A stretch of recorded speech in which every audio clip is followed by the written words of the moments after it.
बिहार की राजनीति में बदले समीकरण के बाद नीतीश कुमार जहां एक बार फिर से चर्चाओं में हैं, लेकिन चर्चा इस बार लालू की बेटी रोहिणी आचार्य की भी काफ़ी हो रही है, क्योंकि उनके ही कुछ पोस्ट के जरिए ही नीतीश कुमार की नाराज़गी काफ़ी बड़ी थी।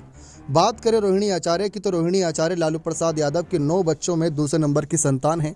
लालू की सबसे बड़ी बेटी मीसा भारती है, उसके बाद रोहिणी के बाद लालू की 4 बेटियां हैं। उसके बाद तेज प्रताप यादव और तेजस्वी यादव का जन्म हुआ। लालू की सबसे छोटी संतान उनकी बेटी राजलक्ष्मी है, यानी बेटे के जन्म से पहले लालू को 6 बेटियां हुई और बेटों से जन्म के बाद 1 बेटी। फिलहाल 43 साल की रोहिणी का जन्म 1 जून 1979 को पटना में हुआ था। उनके सरनेम आचार्य को लेकर भी लोग कई सवाल उठाते हैं। दरअसल पढ़ाई के दौरान ही उनका नाम रोहिणी आचार्य रखा गया था। स्कूली पढ़ाई पूरी करने के बाद रोहिणी ने मेडिकल क्षेत्र के करियर के रूप में चुना था। रोहिणी ने जमशेदपुर के MGM मेडिकल कॉलेज से MBBS भी किया है। हालांकि उन्होंने कभी मेडिकल प्रैक्टिस नहीं की। उनकी शादी 24 मई 2002 को समरेश सिंह से हुई थी। समरेश सिंह सिंगापुर में ही IT सेक्टर में नौकरी करते हैं। वे पति के साथ रोहिणी भी रहती हैं। समरेश सिंह ने सिंगापुर से MBA की पढ़ाई भी की है और उसी दौरान उनको सिंगापुर में ही नौकरी मिल गई थी। समरेश सिंह के परिवार का राजनीति से कोई संबंध नहीं। उनके पिता राव रणविजय सिंह ने UPSC की परीक्षा पास की थी।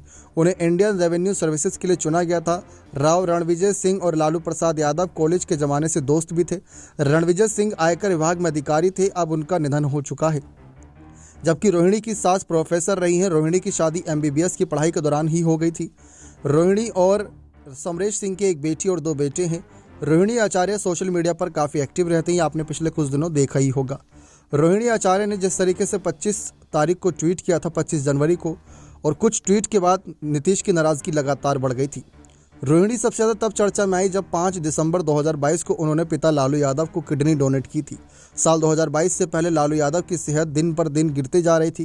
किडनी खराब होने की वजह से स्वास्थ्य से जुड़ी कई सारी दिक्कतें भी आने लगी थी। आगे सिंगापुर में डॉक्टरों की सलाह लेने के बाद रोहिणी आचार्य ने किडनी पिता को दान करने का फैसला किया।